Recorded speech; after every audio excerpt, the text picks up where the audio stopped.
Hello guys, it's me again Marlo. Ngayon araw po ay pupunta kaming bukid para kumuha ng siniguelas. Kasama ko ang aking mga kapatid na si Marco, Micah at Maiko. At dahil sa tagal na naming hindi nakabisita sa bukid ay marami na din palang mga bagong bahay na nakatayo dito sa may daan papuntang bukid. Noong bata ako, pumupunta akong bukid para mangahoy at para magkapera lang ako, gusto ko lang din kasi magkapera para may pambili ako ng text card o Jolens. At nakarating na nga kami dito sa may bungad papuntang bukid. Akala ko ay hindi na pwedeng makapasok ang tricycle kaya naghanap na lang ako ng mapapag-parkingen na medyo malilim para hindi main-aitan ang aming tricycle. Pagka-park ko ng aming tricycle ay naglakad ako papunta sa mga kapatid ko at nakita ko nga sila na nagbe-video din. At nagpatuloy na nga kami sa paglalakad papunta doon sa bukid namin. Nang makakita kami ng tatlong daanan ay nagturoan kami kung saan kami daraan dahil matagal-tagal na nga din kaming hindi nakapunta dito kaya medyo nalilito na din kami sa mga daanan at medyo di nakabisado papunta sa aming bukid. Pinili kong daanan yung unang daan pero bumalik din kami agad kasi hindi iyon ang papunta sa aming bukid at hindi pamilyar sa akin yung mga daanan.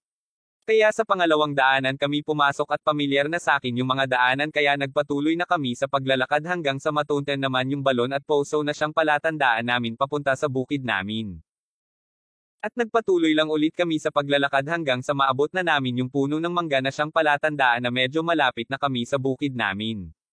At nagpatuloy pa rin kami sa paglalakad hanggang sa maabot na namin kung saan yung bukid namin na pagmamayari pa ng mga lolo at lola namin sa tuhod. Kaya lang pagdating namin ay iisang puno na lang ng siniguelas ang nakatayo kaya agad-agaran din kaming bumalik para pumunta sa kinaroroonan ng pahingahan ni Lolo Unong. May mga dinadaanan si Maiko na akala ko di alam ang daanan pero marami pala siyang alam na daanan sa bukid.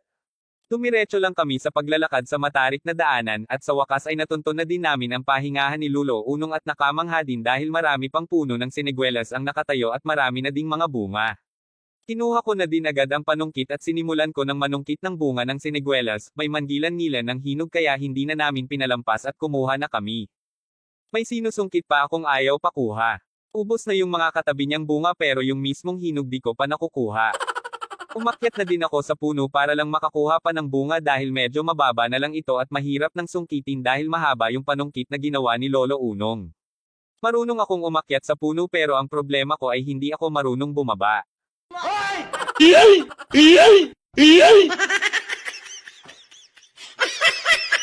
Stop it. Get some help. Noong pagbaba ko ngay nagtatawanan kami dahil dun sa epic fail na pagbaba ko sa puno. At ito nga pala yung mga nakuha naming bunga ng siniguelas.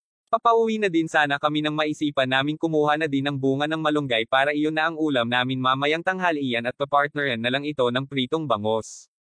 At kinuha na nga ni Bunso yung mga nakuha namin at ipinatong sa ulo habang naglalakad ng pakembot-kembot.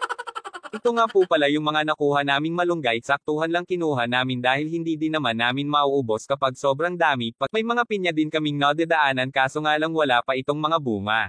Pagkalabas namin sa daanan ay may nakita si Maki na bunga ng mangga na kaya niyang abutin kaya ito ay kinuha niya at saka kami tumigil saglit nang makakita si Micah ng magandang view para kami ay magpicture. At pagtapos nga naming magpicture ay nagpatuloy na kami sa paglalakad papunta sa aming tricycle dahil pauwi na din kami. Habang ako ay nagmamaneho at nagsabi ang mga kapatid ko na bili daw kami ng maiinom sa may labasan dahil wala kaming nadalang tubig kaya noong nakakita kami ng tindahan sa labasan ay tumihil kami saglit at bumili ng maiinom na soft drinks. Nice. Habang kami ay umiinom ng soft drinks ay nagpatuloy na din kami para kami ay makauwi na dahil si Micah ay pupunta pa sa kanyang milk tea shop. Ako naman ay magluluto na ng almusal dahil hindi pa kami nag-aalmusal, ang lulutuin kong ulam ay tosino at skinless na frozen foods. Nang mainit na ang kawali ay nilagyan ko na din ito ng mantika. Habang ako nga ay nagluluto ay nagboluntaryo na din si Bunso na siya na ang maghuhugas ng pinggan. Nang mainit na ang mantika ay inuna ko ng easy na lang ang skinless, niluto ko ito hanggang sa medyo magkulay dark brown siya saka ko ito binaliktad. Nang naluto na ito ay hinango ko na at isinunod na niluto ang tosino. Pagkatapos ko namang lutuin ang mga ulam ay niyaya ko na silang kumain at kami ay kumain na. Si Micah naman ay hindi na nag-almusal dahil pumunta na siya ng kanyang shop at si Maiko naman ay naglaba ng kanyang mga damit kaya dalawa lang kami ni Maki nag-almusal. Pagkatapos ko namang kumain ay nagpahinga na muna ako at syempre gumawa na naman ako ng content na kalokohan.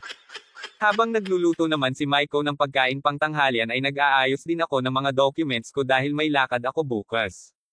Lahat ng documents ko ay iniisa-isa ko para kompleto ang lahat ng to bago ako umalis.